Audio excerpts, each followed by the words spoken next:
Hello folks, this is a continuation of the Do an Anthropological Fieldwork video. This is part 2. Today, most anthropologists work in complex societies.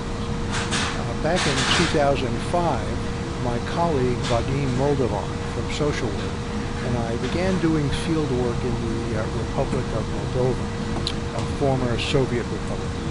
We began studying psychiatric patients in psychiatric hospitals, then we studied the psychiatrists, and finally we studied abandoned children in children's homes. In 2012 and 2013, we also brought students from York and Hunter to work with us in Moldova.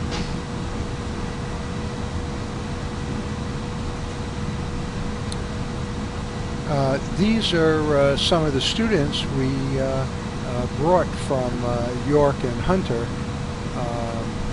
On the lower right you see Irene Hanna, and she is just graduating from York and has been accepted into the MSW program at I've forgotten which school, which university, but she was accepted in advanced standing. I believe it was Hunter. Excuse me.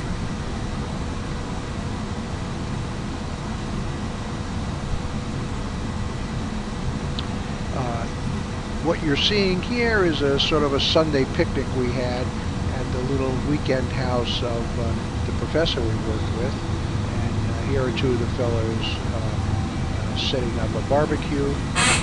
You see a picture of me in the background, and the lovely blonde is my wife Vicky, and you can see all the vegetables and stuff on the table as we're waiting for the meat to be cooked. These three young men at the time were really young medical residents, but today on the left is Daniel.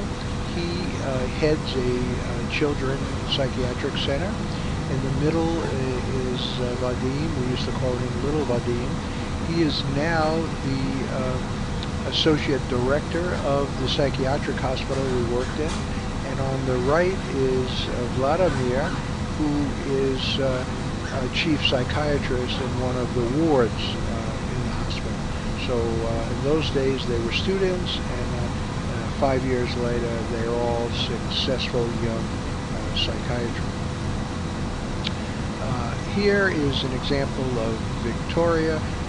She is helping a patient at the hospital complete a questionnaire on parental acceptance and rejection, which was the type of research we were doing. And here we are in a cafe in Chisinau, the capital city of Moldova. We are scoring the questionnaires that we gave the patients.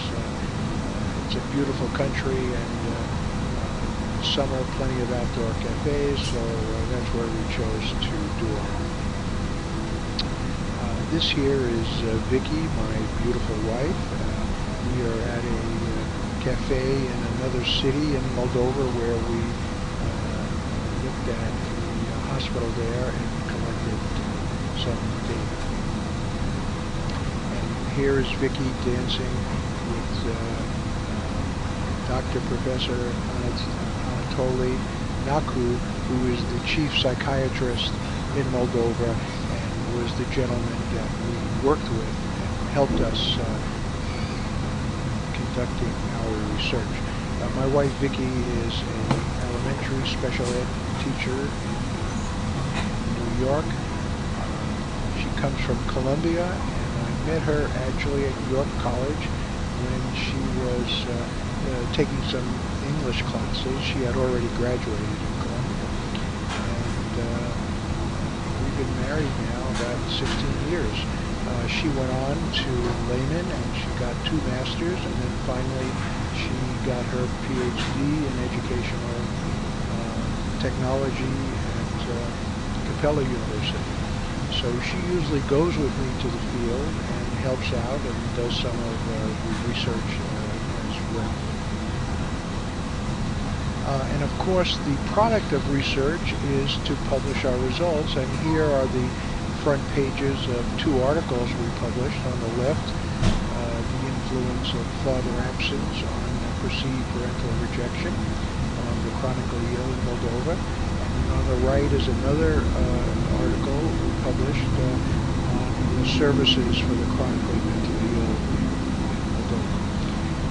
And so that is the purpose. These are examples of our ethnographic reports based on our research. Now, this is really the ethnographic process. You see the ethnographer and you see the research context. Now, first, you ask ethnographic research questions. For example, in the assignment I gave you, the major assignment, I actually, in studying courtrooms, I asked you to look at the power relationships in the courtroom.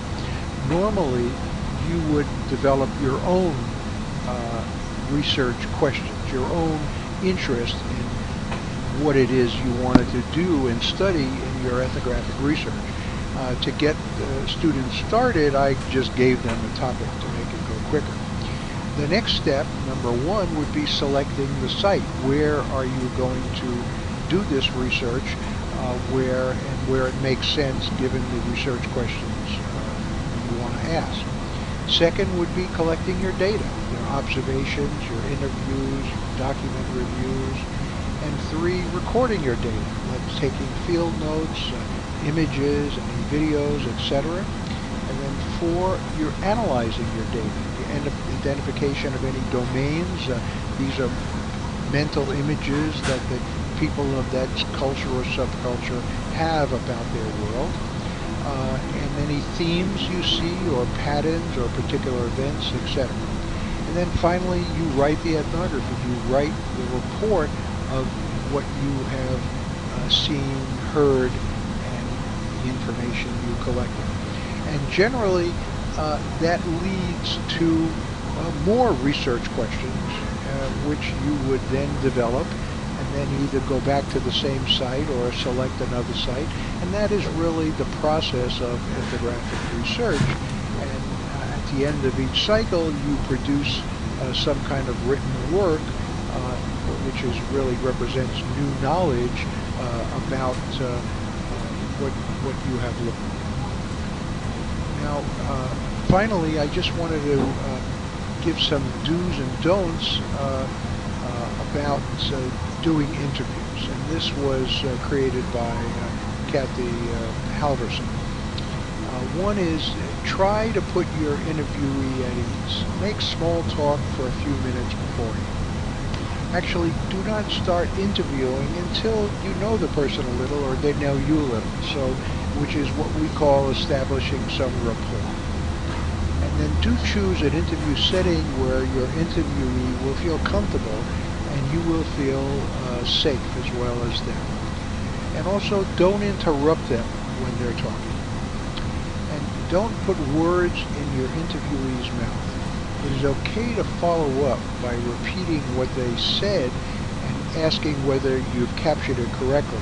But don't lead off by reinterpreting what they've said or, heaven forbid, arguing. In other words, you want to learn from them, not the other way around.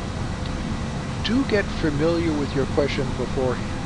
Use your protocol of questions lightly, just to remind yourself of where you are going. In other words, get familiar. Don't make it so formal that you're reading your questions off a piece of paper.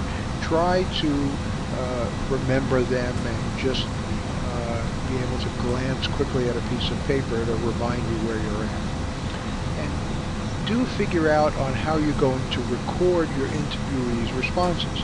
Taping is the best if they are comfortable and you have time to later to transcribe the tape. Otherwise, although this is very difficult, you can jot down notes regarding what they say, which is what I expect most of you will do.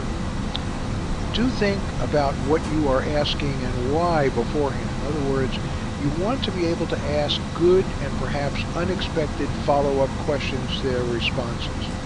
So know beforehand what you are asking and why you are asking. In other words, the questions you ask them, are they related to what your research objective is, your research problem is? Don't ask questions that are not related. Now, this is challenging when you are jotting down notes.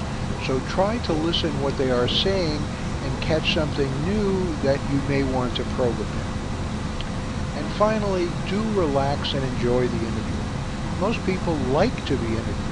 How often do you get to run on about yourself and have someone listen this closely to what you're saying? They are likely to be nervous or mildly uncomfortable at first, but afterwards to relax. So go ahead and do it, and don't expect your first interview to go perfectly. That's why you can have a second and a third one. So, now in conclusion, follow the directions for the ethnographic assignment closely. Study the grading rubric and make sure you cover all the required areas in your fieldwork and later in your ethnographic report. Get started early and keep at it. Unforeseen things always happen.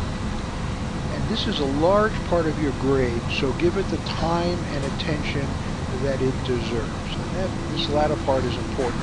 Ethnographic research cannot wait until the last minute and you try to cram it in, because it will show in your ethnographic report.